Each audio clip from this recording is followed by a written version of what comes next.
Ciao a tutti, sono Corinne, benvenuti o bentornati sul mio canale. Oggi cucinerò per voi le polpettine di zucchine e patate con cuore filante di formaggio cotte in forno.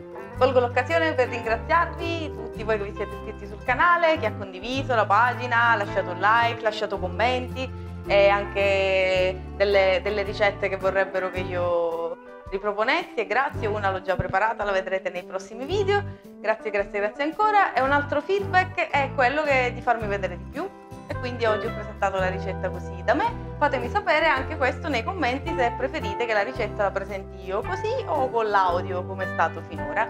Grazie ancora, seguite la ricetta, seguite il canale, un bacio.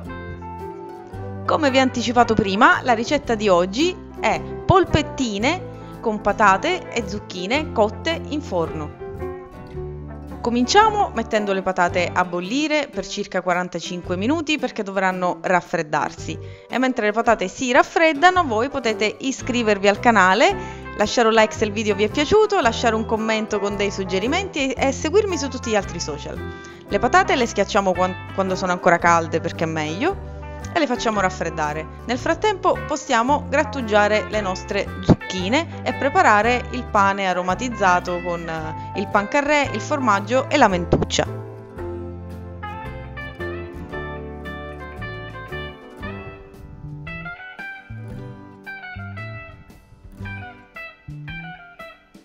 Lo faccio in due tempi perché il mixer... c'è anche un pezzettino d'aglio, pochissimo.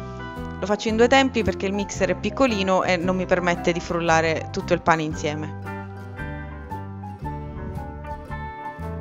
Eccoci qua, a questo punto le patate saranno raffreddate e possiamo unirle a tutto il composto insieme a un uovo e un pizzico di sale.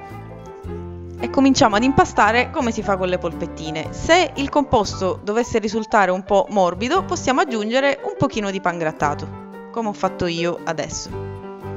Solitamente gli impasti di polpette dove dentro ci sono verdure che tendono a rilasciare acqua, io li faccio stare in frigo una mezz'oretta prima di formare le polpettine, così sarà un po' più compatto.